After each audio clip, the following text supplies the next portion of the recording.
अल्हम्दुलिल्लाहि वकफ़ा वस्सलामु अला इबादिहिल मुस्तफ़ा अम्मा बाद फ़अऊज़ु बिल्लाहि मिनश शैतानिर रजीम बिस्मिल्लाहिर रहमानिर रहीम या अय्युहल्लज़ीना आमनु तक़ुल्लाहा हक़्क़ तुक़ातिह व ला तमूतुन्ना इल्ला व अंतुम मुस्लिमून सदक़ल्लाहुल अज़ीम। मेरे मोहतरम दोस्तों, अल्लाह तबारक व तआला ने हमारे साथ दुनिया के अंदर बहुत सारी ज़रूरतों को रखा है और वो ज़रूरतें इंसान के साथ लगी हुई हैं। अगर न हो तब भी इंसान परेशान रहे और अगर अधूरी रहे तब भी इंसान परेशान रहे। उनमें से एक ज़रूरत है मेरे दोस्तों बीवी की, कि अल्लाह ताला ने हमें जो नेमतें अता की उनमें एक बड़ी नेमत यह है कि इंसान को नेक बीवी का मिल जाना। आज मेरे दोस्तों अभी शादियों का माहौल है, निकाह का माहौल है, इसलिए इंसान को अल्लाह ताला ने जो ज़िंदगी गुजारने का तरीका बताया उसमें यह भी बताया कि दोनों मियाँ बीवी अगर है तो वो ज़िंदगी को कैसे गुजारे। हज़रत मौलाना तारिक जमील साहब दामत बरकातुहुम वो फरमाते हैं कि जब लड़का और लड़की का रिश्ता हो तो बताया कि माँ बाप लड़की के माँ बाप लड़के को और लड़के के माँ बाप लड़की को और लड़की के माँ बाप लड़के को देख सकते हैं, पसंद कर सकते हैं, लेकिन चॉइस करने की इजाज़त लड़का और लड़की को ही है। माँ बाप ये ना कहें कि बेटा हमें फलाना लड़का पसंद है या बेटा हमें फलानी लड़की पसंद है तो तुम इसी से करो। ज़िंदगी उन दोनों को गुजारनी। अगर लड़का मना कर दे कि मुझे ये लड़की पसंद नहीं है तो माँ बाप को ये जायज़ नहीं कि वो उसके ऊपर जोर ज़बरदस्ती करे कि नहीं तुझे करनी ही पड़ेगी, नहीं ये मेरी बहन की लड़की है तुझे करनी पड़ेगी, नहीं ये मेरे भाई का लड़का है तुझे करनी पड़ेगी। क्यों? इसलिए कि मेरे दोस्तों ज़िंदगी उन दोनों को गुजारना है। क्या पता कि आपकी पसंद से लड़का या लड़की शादी करे और कुछ महीनों के बाद वो रिश्ता टूट जाए। इसके लिए मेरे दोस्तों हमें जो पसंद करने की और चॉइस करने की शरीयत ने इजाज़त दी है वो भी बताया कि दोनों का आपस में एक दूसरे को मिलना और एक दूसरे की रजामंदी हो, उसके ऊपर हमें राज़ी होना चाहिए। हाँ, ये अलग बात है कि अगर लड़का लाइन का अलग हो या लड़की के कुछ चाल चलन गलत हो तो हम बैठ कर दोनों को समझाओ, ये बात अलग है। मेरे दोस्तों आप अलैहिस्सलातु वस्सलाम से ज़्यादा अपनी औरत से मोहब्बत करने वाला कौन हो? अल्लाह के नबी अलैहिस्सलातु वस्सलाम ने 11 निकाह किए, लेकिन 2 उनकी हयात के अंदर 2 का इंतकाल हो गया और जब आप अलैहिस्सलातु वस्सलाम का विसाल हुआ उस वक्त 9 थे। लेकिन माँ आयशा रज़ी अल्लाह ताला अन्हा फरमाती हैं कि हमसे अल्लाह के नबी इस तरीके से मोहब्बत करते थे, इस तरीके से मोहब्बत करते थे कि कभी हमें उनसे नफरत की बू नहीं आई, कभी हमें उनसे नफरत की बू नहीं आई। अल्लाह के नबी अलैहिस्सलातु वस्सलाम ने वो ज़िंदगी गुजार करके बताया। लेकिन आज अब है कि हम घरों के अंदर जाते हैं तो कभी हम अपनी औरत को वक्त नहीं देते। और आजकल ये मोबाइल का ज़माना आ गया, इंसान घर में होता है, बाहर होता है, माँ बाप के सामने होता है, बस 24 घंटे उसके हाथ में क्या है, मेरी बीवी मेरे सामने है, मैं उसको वक्त नहीं दे रहा हूँ। सुबह से लेकर शाम तक मैं घर से बाहर हूँ, कारोबार के अंदर हूँ, बिजनेस के अंदर हूँ, चलो शाम हो गई, थोड़ी देर के लिए घंटा आधा घंटा भी मैं अपनी बीवी के पास बैठूँ और मोहब्बत से बात करूँ। मेरे दोस्तों इतनी फिर मामले बिगड़ जाते हैं, फिर दोनों के अंदर झगड़े शुरू हो जाते हैं और फिर बात कहाँ तक पहुँचती है मेरे भाई, तलाक तक पहुँचती। उसकी नौबत ये है कि हम अपनी औरत को कि जो अपना सब कुछ छोड़कर अपने पास आ गए। मेरे दोस्तों जब इंसान निकाह करता है लड़की से इजाज़त दी जाती है, और जब लड़का मस्जिद में आकर के निकाह पढ़ाने वाले के सामने कहता है कि जी हाँ मैंने उसको अपने निकाह में कबूल किया, इस दो बोल की वजह से मेरे दोस्त वो औरत, वो नौजवान लड़की अपने उन सगे माँ बाप को छोड़ देती है, अपनी उस माँ को छोड़ देती है कि जिस माँ ने उसको 9 महीने अपने पेट में रखा और 2 साल तक अपनी छाती का दूध पिलाया, कि 18-20 बरस की उम्र तक उन माँ बाप ने उस लड़की के नाजो नखरों को पाला, उसकी हर जरूरत को पूरा किया, लेकिन जैसा ही उसने कबूल किया वो औरत अपने घर से निकलकर उस शोहर की बाहों में आ गई। क्या ये मामूली बात? एक मरतबा मेरे दोस्तों, मेरे एक शादी के निकाह में जाना हुआ था, तो वहां पर हमारे उस्ताद मुफ्ती अमीन साहब कला गुजरा वाले, उन्होंने बयान के अंदर बताया था कि जैसे ही औरत, वो लड़की अपने माँ बाप को छोड़कर दूल्हे के घर पहुंचती है, रात गुजारती है, कुछ वक्त के बाद वो बताया कि अपने माँ के घर जाती है। जब उसकी वो पहली आने की बात होती है, जब दूसरी मर्तबा आती है, सुबह होती है, सास और ससुर का रोग शुरू हो जाता है। सबसे पहले कहते हैं कि पूरे घर वालों के कपड़े हैं, इसको धोने के लिए तुम्हें तालाब पे जाना है। मेरे दोस्तों, हकीकत में कहूँ तो औरत का सिर्फ उसके शोहर के ऊपर ही हक है। अगर औरत बच्चा जन्मती है और जन्मने के बाद अगर वो औरत कह देवे कि मैं इस बच्चे को दूध नहीं पिलाऊंगी, तो शोहर उसके ऊपर जोर जबरदस्ती नहीं कर सकता। उस शोहर को उस बच्चे के लिए दूध पिलाने के लिए इंतजाम करना पड़ेगा। ये मेरे दोस्तों मुफ्तियां ने किराम से मसला पूछ लेना। अगर औरत कहे कि मैं सिर्फ और सिर्फ आपके और तुम्हारे और मेरे कपड़े धो सकती हूँ, मेरे सास और ससुर के नहीं धोऊंगी, तो मेरे दोस्तों शोहर के ऊपर ये नहीं कि वो उसके ऊपर जोर जबरदस्ती करे कि नहीं तुझे मेरे माँ बाप के लिए कपड़े दो। ये मसला है, लेकिन हम उसको घर की नौकरानी बना दें।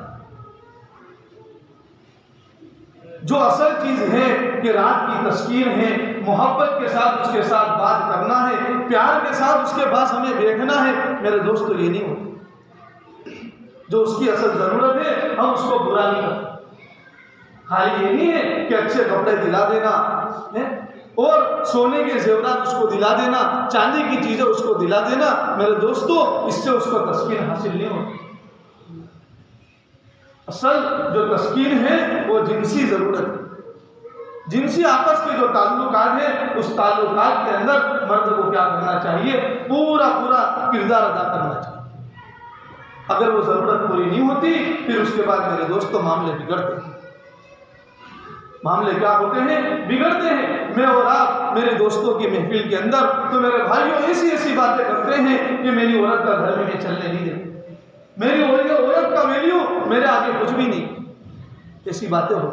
मेरे दोस्तों, ऐसी बातें करना सबसे बड़ी बेवकूफ़ी की बात है। हाँ, सबसे बड़ी बेवकूफ़ी की बात है। लेकिन हम क्या समझते हैं? इसको फख्र समझते नहीं।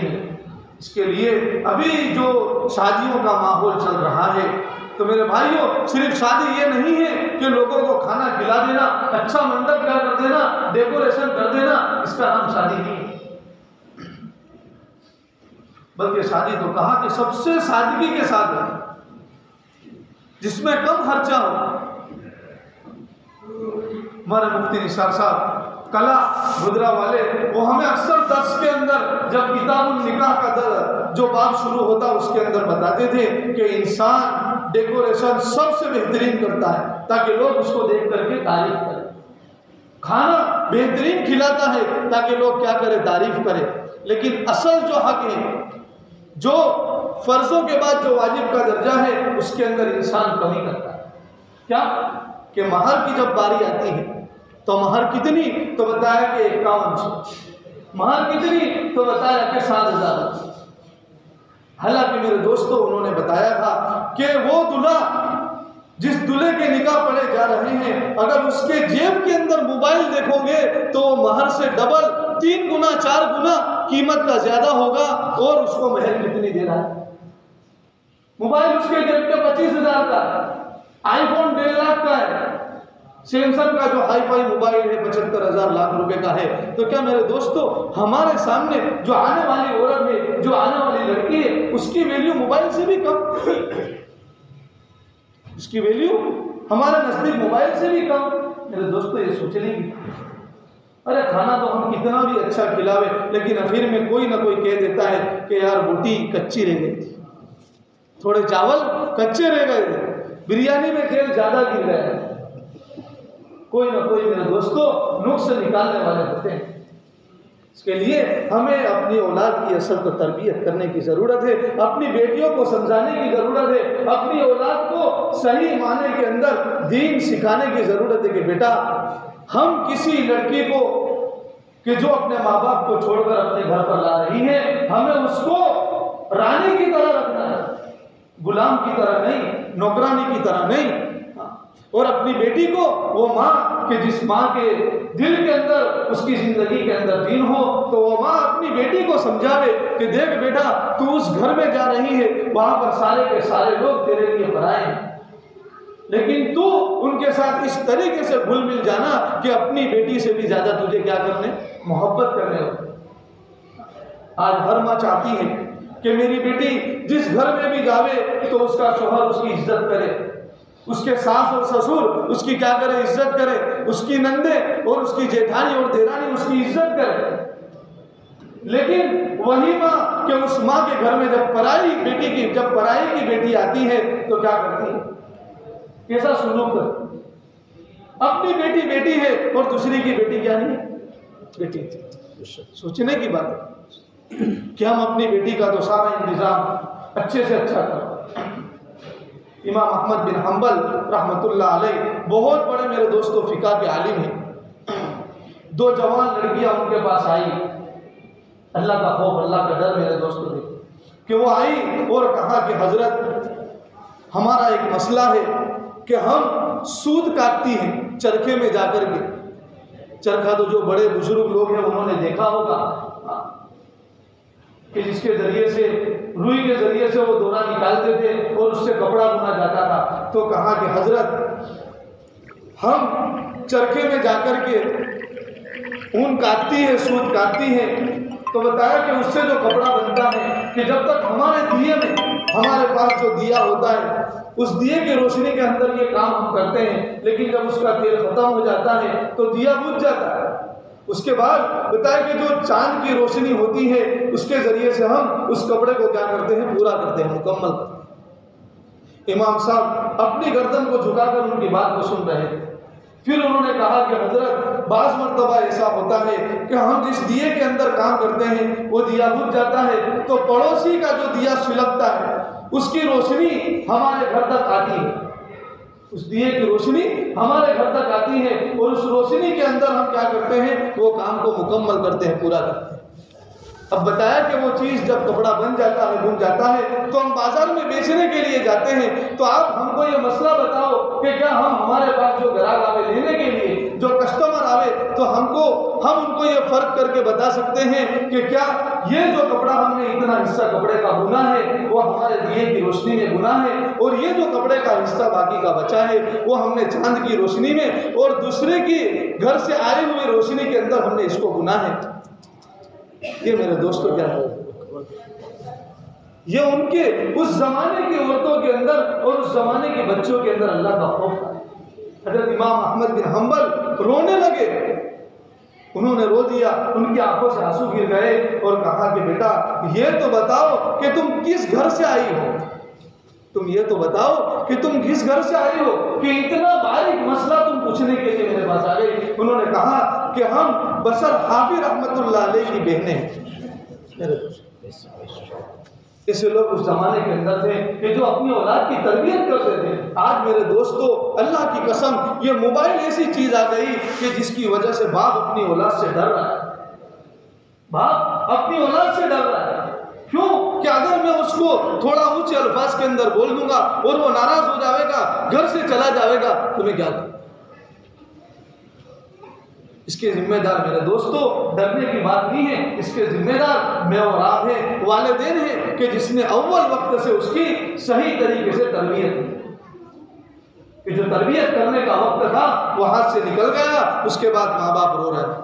फिर उसके बाद किसके पास जा रहे हैं मेरे दोस्तों? उन मौलाना के पास जा रहे हैं कि जो तावीज़ दोरे का काम करते कि मौलाना कोई ऐसा तावीज़ बना दो कि मेरा बच्चा मेरा फर्मा बरदार हो जाए।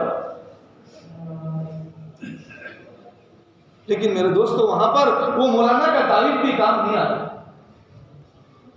बच्चा रात देर से घर में आता है, रात देर से सुबह में उठता है, बाप की मजा नहीं कि बच्चे को। इसके लिए मेरे भाइयों ये माशरा है, हम अपने घर से शुरुआत करें, हम अपने घर से क्या करें इसकी फिक्र करें। लेकिन वो कब होगी? जबकि माँ बाप की जिंदगी के अंदर दीन होगा।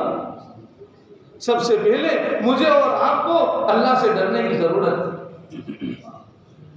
तब जाकर के हमारी औलाद हमारी फर्मा बरदार बनेगी। खालिस मेरे दोस्तों कि मेरी बेटी जवान हो गई उसका निकाह कर दूं, मेरा लड़का जवान हो गया उसका निकाह कर दूं और मेरी जिम्मेदारी पूरी हो गई, ये नहीं है मेरे। उसकी जिम्मेदारी तो मौत तक की है। हाँ मेरे भाई, एक जगह का वाकया कि मेरे दोस्तों एक जगह का वाकया था कि जब माँ का इंतकाल हुआ तो मस्जिद के अंदर ऐलान करवाने के लिए पहुंचे, तो मस्जिद के अंदर एक शख्स मिल गया, कहा कि भाई साहब हमारी वालिदा का इंतकाल हो गया है, आप थोड़ा सा ऐलान कर दो। ऐलान करने वाले ने सारा किसकी लड़की है, किसकी औरत है, किसकी माँ है, वो सारी बातों को लिख करके ऐलान किया। ऐलान किया तो उस ऐलान करने वाले ने कहा कि बेहतरीन, आपने अच्छे अंदाज में ऐलान किया, तो एक काम करो आप शहर की सारी मस्जिदों में पहुंच कर क्या कर दो, ऐलान कर दो। अब ऐलान का वक्त था, जो वक्त तय किया था, तो लोग उससे पहले कब्रिस्तान में पहुंच गए और कब्रिस्तान में जाकर के लोग इंतजार करने लगे। मेरे दोस्तों जनाजा पहुंचने में काफी देर हो गई, आधा घंटा, घंटा, 1.5 घंटा, 2 घंटे हो गए। मेरे दोस्तों 2 घंटे हो गए। लोग वहां पर परेशान कि अभी तक जनाजा क्यों नहीं आया। 2 घंटे 2.5 घंटे के बाद जनाजा वहां पर पहुंचा, नमाज पढ़ी गई। नमाज पढ़ने के बाद पूछा गया कि भाई मसला क्या था, आपने जो वक्त तय किया था उससे काफी देर के बाद जनाजा कब्रिस्तान में पहुंचा, वजह क्या थी? तो कहा कि उसके जो बेटे थे उन बेटों ने क्योंकि बाप मरने वाला बाप था, माँ भी जिंदा थी, उन बेटों ने बताया कि जनाजे के पायों को पकड़ लिया था कि सबसे पहले बड़े बेटे ने ये बात रखी कि बाप का इंतकाल हो गया, आज शाम को माँ को खाना कौन खिलाएगा, इसकी बारी तय करो, तब जाकर के जनाजा उठेगा। मेरे दोस्त क्या कहा कि आज शाम को माँ को खाना कौन खिलाएगा, उस बारी को पहले तय करो मेरे दोस्त, तब जाकर के जनाजा उठेगा। सोचने वाली बात।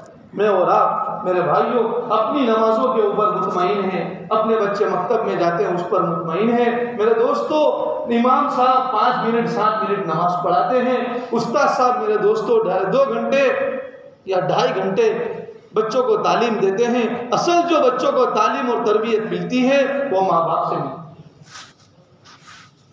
से मिलती है, क्योंकि सबसे पहले बच्चे का मदरसा है वो माँ की गोद है।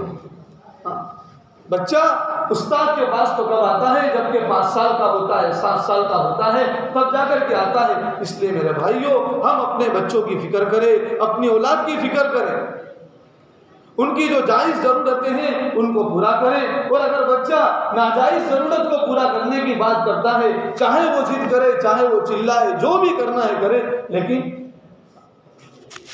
इसके लिए मेरे दोस्तों अल्लाह ताला ने हमें ये मौका दिया है, ये चांस दिया है, हम इसको क्या करें, पूरा करें और अपनी औलाद की फिक्र करें। अपनी औलाद की फिक्र करने की अल्लाह ताला हम तमाम को कोशिश करने की और फिक्र करने की तौफीक अता फरमावे। वाखिर दावाना अनिल हम्द।